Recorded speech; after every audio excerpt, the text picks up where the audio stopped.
This is where we begin in black and white with the male archetype, because what we're starting to see is that with the devil, now the devil it's very interesting archetypally, is associated with the astrological sign Capricorn.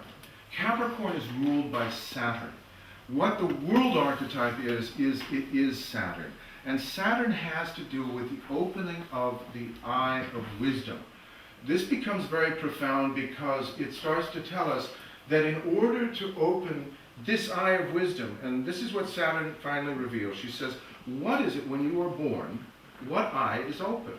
You come through birth, this eye is open. As a matter of fact, this remains soft. And when you have babies, and you watch, and all of us that have seen this, is the eyes move from this into time. As if this is shut down, it forces vision into this or that. You see, we're forced into the binary. When both infants and then with elderly, because when my grandparents died and my parents died, they went back into this beatific state, as if they were in a state of wonder, a state of awe.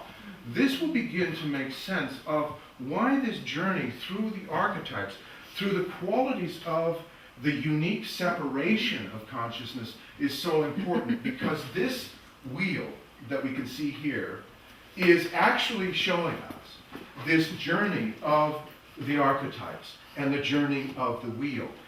This, when I was working on the tarot, I felt tremendous focus coming from this third eye and these two eyes, as if this was all based upon resolution of opposites, finding the dynamic contraries and finding that place of equipoise between those dynamic contraries. Because it starts to tell us that these eyes, and this will make sense of history as well, these eyes and the third eye move through history, through the windows of unique condition, developing unique focus, meaning that if you are a Hittite, you're an Egyptian, you're a Mayan, you're still human. You're an Amazon birdman, you're still human. You are just as human as we are. But it turns out that being human is such a fascinating conversation. It says we are all this, rather than which one of these are we. You know, this is how we've been taught in the Aristotelian model. You know, we are this because we're not that. We've been taught this religiously. We're not one of them, thank God, because we're going to heaven. You know, that leaves out a whole, and I had trouble with this when I was a kid. I thought, I can't actually do something that says I'm going to leave out my sisters. I'm going to leave out my brothers. I can't do that. I don't think that's good theater. And I don't think it leads to healthy psyches. I really don't. And that's why I think that when we're looking at ourselves, because we're so used to personal spirituality, personal enlightenment, I say, throw that out the window. It ain't personal. Everyone is getting their clock. What's the expression? Clean. Yeah, thank you. You know. This relationship is because it is saying that we've been moving through as this journey of the wheel of coming full circle, meaning that if you think of this eye of Saturn once again, why this will become significant is that Saturn begins on its side, as we see. You see? So what would we think if we're looking at this? Well, there's a below and there's an above. There's a line between the two. Obviously, there's a below and above. But if we turn this on its side, what do we see? We see an eye. We see the open pupil.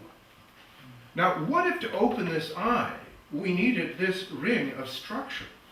So that we had to bifurcate consciousness. You are not this, because when we think we are not something, think about the Buddhists. They say it's the emptiness of the heart. What do they mean? That means when something doesn't exist, it's a seed that as you plant that seed that doesn't exist, but begins to exist because you give it life, you see that will grow, and it will no longer remain emptiness. It will be that emptiness that gave spaciousness to that capacity to become what it wanted to be, because you were giving birth to something. You were not controlling the outcome of it. And that's why all wisdom traditions had to do with organic perception, natural philosophy. As a matter of fact, I say we go far further now, thinking of ourselves as human plants, than thinking of ourselves as really anything abstracted. And that's what this journey is getting at. And eritisic thee, meaning, and ye shall be gods, since she's bonum et malum, meaning, and you shall be gods knowing good and evil. And if you see here, the man is bound on the wheel and the woman is bound on the wheel. And why they are bound on the wheel is that they are moving into separation. Why separate? From storytelling point of view. If you do not separate from source, you are telling what? Stories that always reflect source. But what if source said, you know what? If you forget, you're going to have to make it up. But if you make it up, unbeknownst to you, some source is going to be in there. And we're going to grow a perception of ourselves that we couldn't grow if you didn't forget for us. And that's so important, because we're starting to see in brain studies that we need to be able to forget. That to remember, like, why can't I remember my past lives? I think, can you remember this one? I mean, I keep showing up going, who is this guy? You know, I mean, this is why, but it's that, because what we have in, as I said, the horizontal father is that sense of memory. We will dominate through what we know. But this standing erect and allowing things to move around us is where I will plant a seed of intention in that motion that is movement.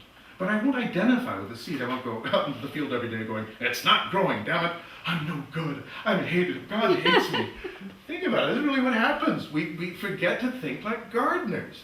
We think like it's a drug experience. Well, I turned on a light switch. But everything that is truly becomes ours, we earn it because it doesn't come to us like that. It's something that grows within us. It grows within us, and it recreates us as it grows within us. And this is what the whole point here is, that we are bound into the world of time and duality because of the five senses that perceive this wheel upside down, meaning that we see the differences between things. But this is why the devil, interestingly enough, archetypally, is also the archetype of mirth, meaning that he's saying, lighten up. You know more than you think you do, and if you think you don't, I will squeeze and squeeze and squeeze until you finally surrender that you're far more interesting than you think you are. We don't want to think that way because we really want to protect the little that we think we are. And what he's saying is, no.